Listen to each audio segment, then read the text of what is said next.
If you haven't heard this story before, it's pretty amazing. Test. It was a story that I created as a bedtime story for my daughters that then became a published children's story in Muppet Magazine. And it kind of just grew from there. There's so much more to go into, but tell me how far you want me to go.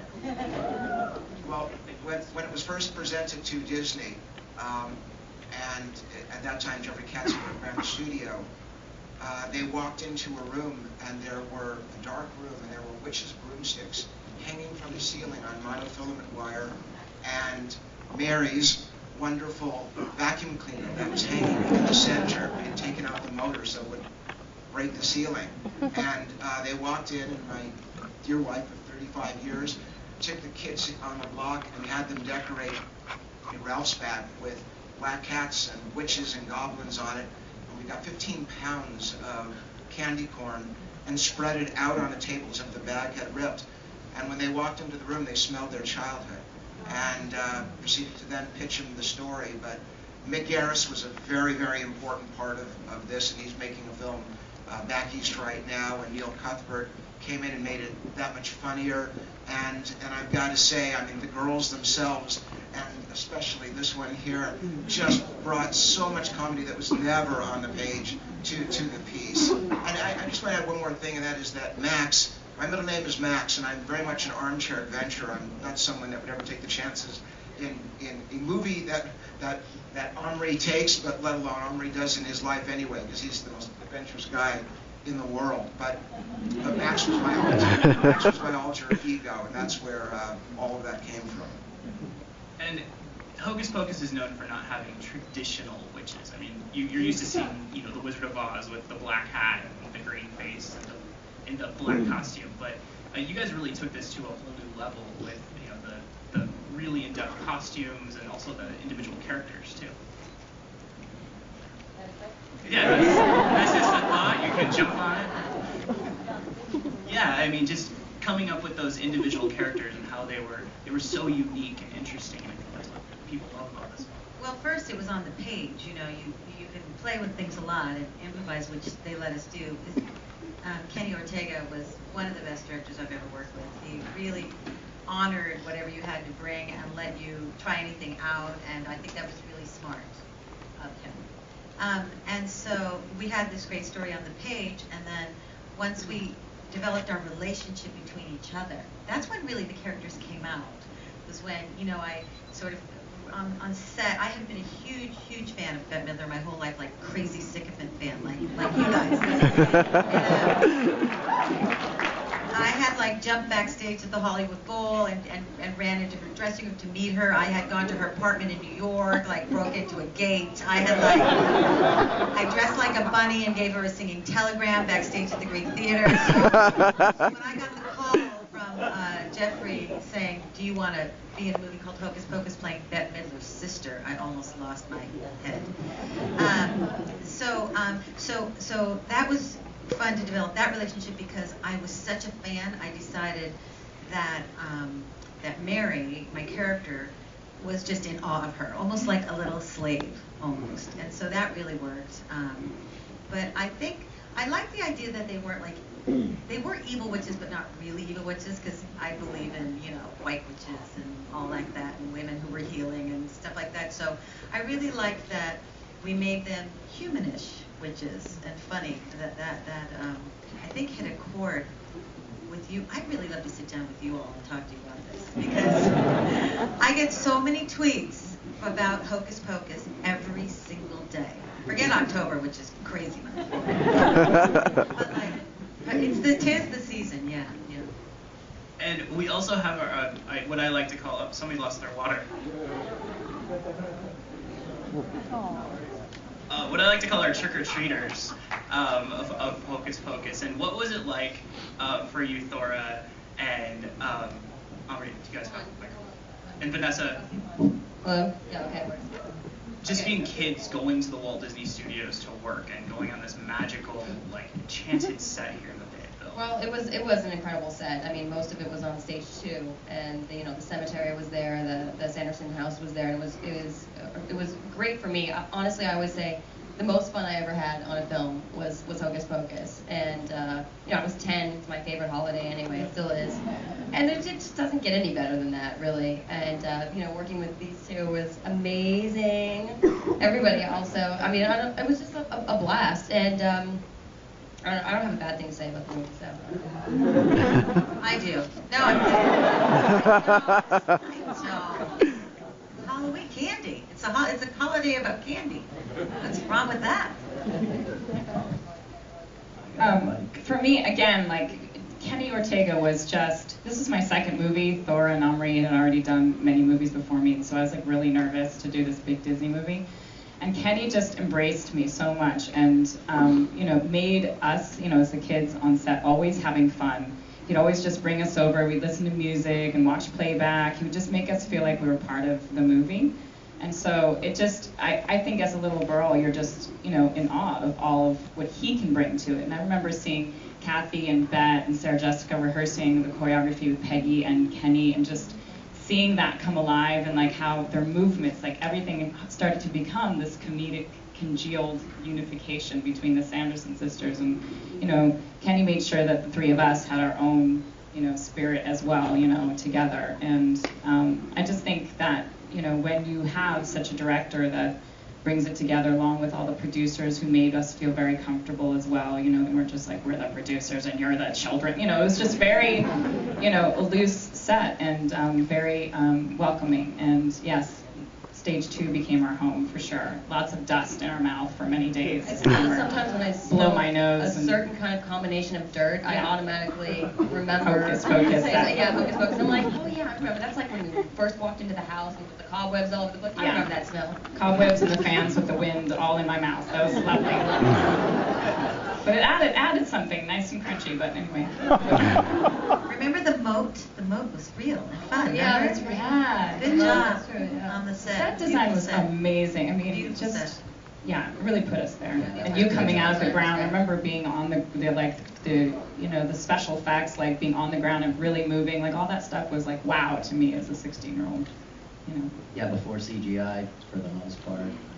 Everything was analog, and it was quite an We thought we were incredible super set. fly on the cutting I edge. actually asked David, I was like, what happened to the set? He's like, oh, they tore it down, even though he wanted to steal it for himself. You can buy pieces of it on His eBay. daughter. Yeah. I don't know. What about me? I think can say, every these kid guys wanted to be you kinda guys. Every kid watching this movie, who are still watching this movie, wanted to be you guys going on this adventure. Yeah, we had a good old time. I mean, it was a lot of fun. Even though we had to be serious and do our work, it never felt like work. I had a blast the whole time. Just like these people said, it was really awesome, and just a memory I'll never forget. Really good. And also, Sweet. having a talking cat too, Thackeray Binks. Yeah, it's too bad actually. I'm good friends with Jason Marsden, and I would have the voice, and I would have told him to come too. We never really worked with them. Yeah. We worked with them. That's true. And did you guys? I like cat. Because you didn't have an actual cat on this set, right? Oh, we had I think it was 9 or 15. There was There was a 7 or wall 9 full of cats. cats. Not kidding. It One. went from floor to ceiling here, and there was cats that all did a different thing. One would bat you, one would jump on you, one would sleep, one would cuddle with you. And I remember all 3 of us being crazy, just trying to Really, they're gonna bring out the cat. We're such grumpy kids. We're we have to give it a treat. Because every cat did different things, so the new cat had to learn, okay, you gotta walk and trust this person. So we're beep, beep with the buzzer. There's this thing, if people know, it's do the buzzer, give it a treat. And we're just cranky teenage kids that want to do it every time. The poor trainer. That one shot, I always laugh when I see it because you guys are reading the book. And the cat jumps on the book and he's like, no, no. And he just keeps swatting it. I remember when you guys were shooting that, he would not stop. He kept swatting us. So we're pummeled by the cat. I don't know. He's like, this is my trick, this is my trick, this is what I know how to do. God. You also use audio animatronic cats in the film too, correct? They treated those live cats well, though. Yeah. So they treated them. I don't want you to think that we were taking their little paws and batting them. They were treated. Am I gonna get fired for this? No. They were treated. They had like stuffed cats as well. Remember? Yeah. A lot of For crazy. rehearsal and everything, yeah. The stand-in cat and all that. Yeah. And I think what they for all of you that are for Just that, have one in the bag. I mean, because everybody loves that I put a spell on you number in Hocus Pocus. I mean, you talk about the music, the music of the entire film was just incredible. And Yes, if you guys, amazing. So we have the soundtrack available.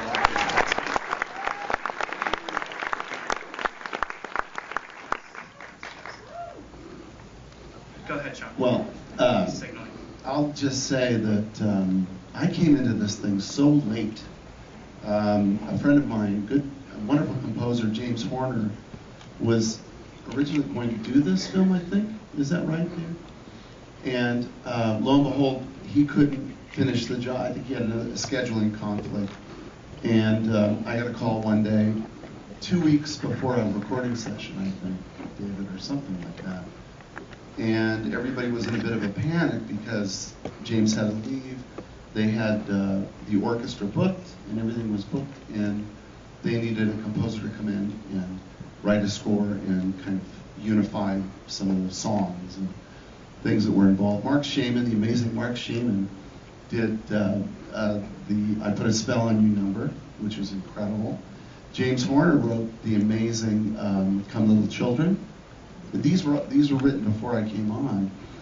And so once I was hired, David was kind enough to, I believe he sort of fought for me to do the job, which I'm eternally grateful. And what can I say? I just jumped in and sat at the piano and didn't sleep for 2 weeks or so. And amazing, just immersed myself in this amazing film with these amazing performers. And one thing that I noticed very quickly is that, as you were saying, Kathy, that it's an amazingly emotional film. There's very scary parts to the film, and yet it's all sort of, wrapped in this wonderful comedic sort of, sort of filigree that made it work. And to me, it's a testament to later. And I'm quite frankly kind of very humbled by it. I was sort of crying at the end of the movie because there's such incredible heart to this movie. And the last thing I'll say about that is, to me, this is what we're missing in Hollywood right now, is we're missing this kind of movie.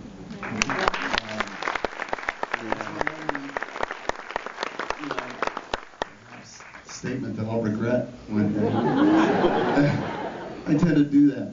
But in that, it's about something. It's about love. It's about self-sacrifice and loyalty, and yet it's amazingly hilarious. So without telling you too much more, I was just enjoy being involved in this thing, and we recorded at night.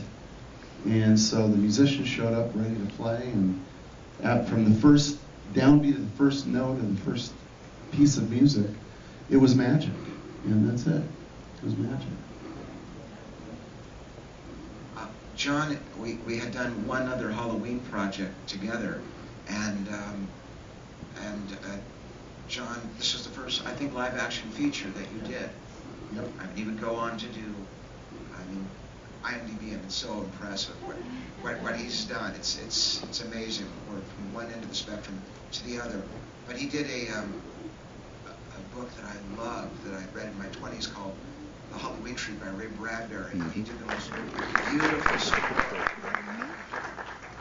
And it's what I'm very proud of. We just lost Ray just about a year ago, but it's the only Emmy that he ever won. And John's music does the same thing in there. It's scary, it makes you cry, it makes you laugh, and I think he just brought so much to this with a gun against his head, and in a time that seems impossible. I mean, he really brought this off, and And Tony Gardner, just with the work he's done in Thackeray Binks and so many of the emotions. And I also want to add to that Chris Bailey, who did a lot of the animation, things we hadn't seen before. And there actually was some CGI on it, which was the eyes of the cat, the mouth. People had never done that before in any form. And Chris Bailey of Disney had done that and brought that off. But Tony, who we've worked together for 22 years now, Tony just was a master of being able to pull things off, including Billy Butcher's amazing makeup, costume of that all.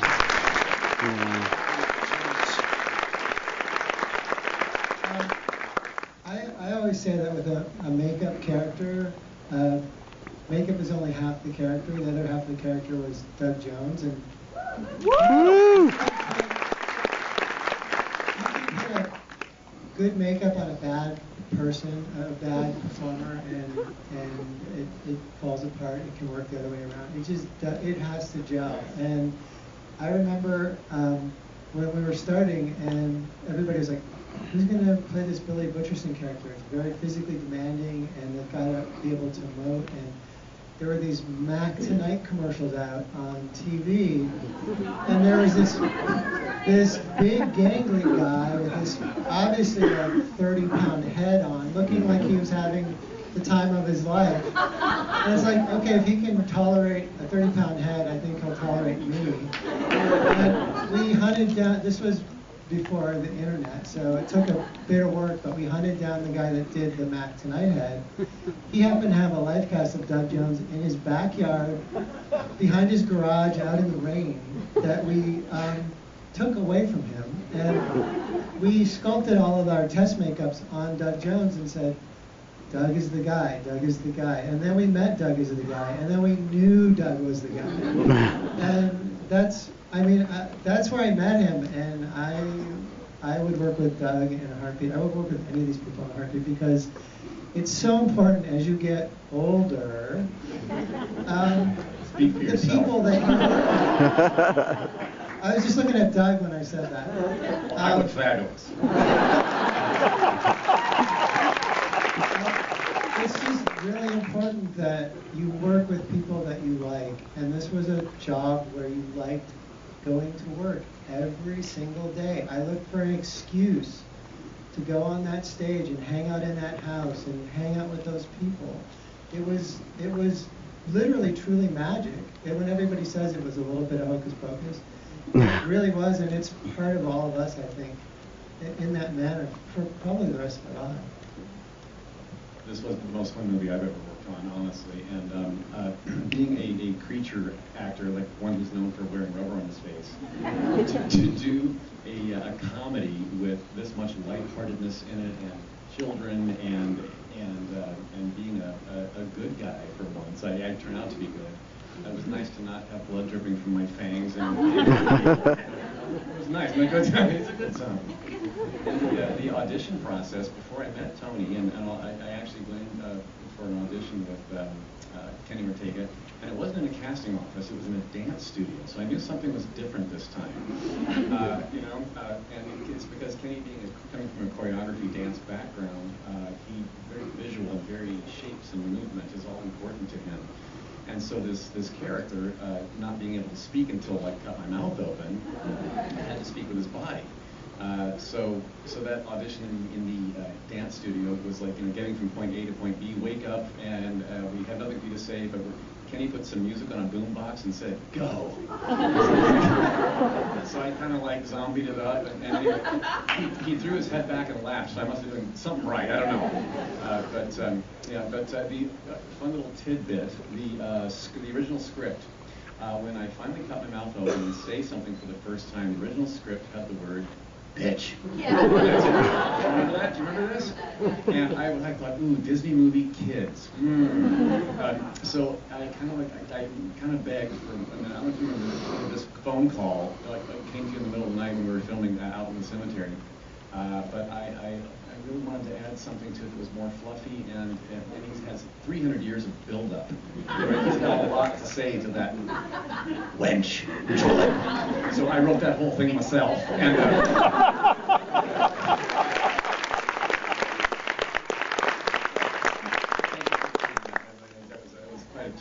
felt it. And yeah, but my most favorite part, though, also playing like having a history of playing like scary, gnarly characters, was that for a zombie, Billy was pretty hot. Oh, no, I know. So speaking of Twitter and whatnot, thank you so much for all of you Twitter girls who have said that I was your first screen crush. I appreciate it. You talked a little bit about just working with Kenny Ortega, and Kenny's done a lot. You know, what does anybody else have any other stories just working with Kenny or special moments on the set? I mean, Kenny was always really authentically excited. Yeah. Because whenever you Very do energetic. a film, you don't know if you're making a huge hit or a big flop. You have no idea until a year later when it comes out. So there's always this question mark in your head. It's like, is it too much? Is this good? And he was so excited every day after the dailies and while we were even filming that he gave such a sense of excitement and confidence that I thought we actually probably went too far because of that, but we would just keep going and going. And also Peggy Holmes, who was his associate at the time, she was also a choreographer, and she helped us a lot, especially the witches. I don't know if she worked with you guys so much, a lot, Peggy, and she actually had lessons with us about riding our vacuum or our broom. Like, she would drive with us in our car and notice how we drove and then transfer that. Yeah. Cool. So we Wow. we rehearsed for a couple of months before we started, which is also not common with the film. You don't rehearse so much, but there was a lot of dancing and singing and makeup and all kinds of things, and animation and flying and children. The children were great. The children were great, except for at craft service, which is a place you go to get snacks. That there was always open bowls of like M&Ms and pretzels and things. So we all got the flu every 9 days. And now, do you notice at craft service they have little plastic tops with spoons? That's probably because of our production. But Kenny was great. But yeah, so Peggy would ride in the car with me, and then she'd see, and she'd be like, you stand straight up and you put both your hands like this, like. And so that's how I rode. And Sarah, as you know, sort of laid down, and so she choreographed our movement, our walking, as well as with Kenny, the dance. So, I mean, them together, Kenny's enthusiasm and his creativity is like no other, I think. Right? Add to that, I think we were all some odd years younger then, and I think Kenny really spoiled us with the fact that it was like going to camp, Halloween camp, every day. And every one of us, I think, has a story as to how special he made us feel. And he is, and he continues to be, one of the nicest, kindest people in the world.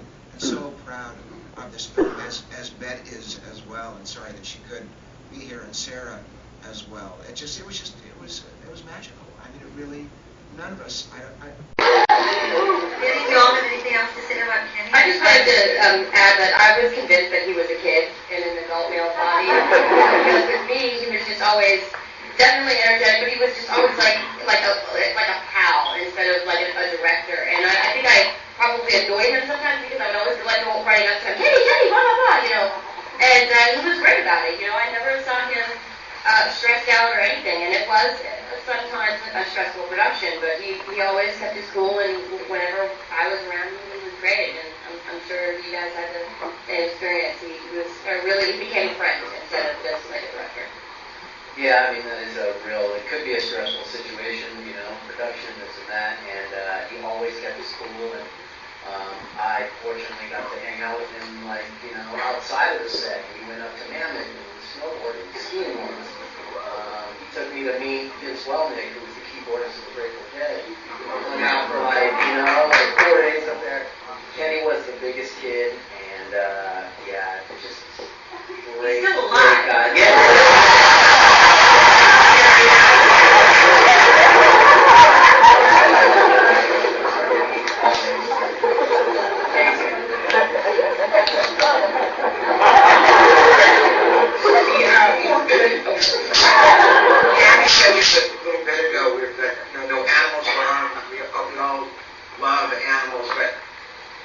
This is my wife and I, and she so fell in love with Kathy because when she would come for dinner, she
Oz wouldn't be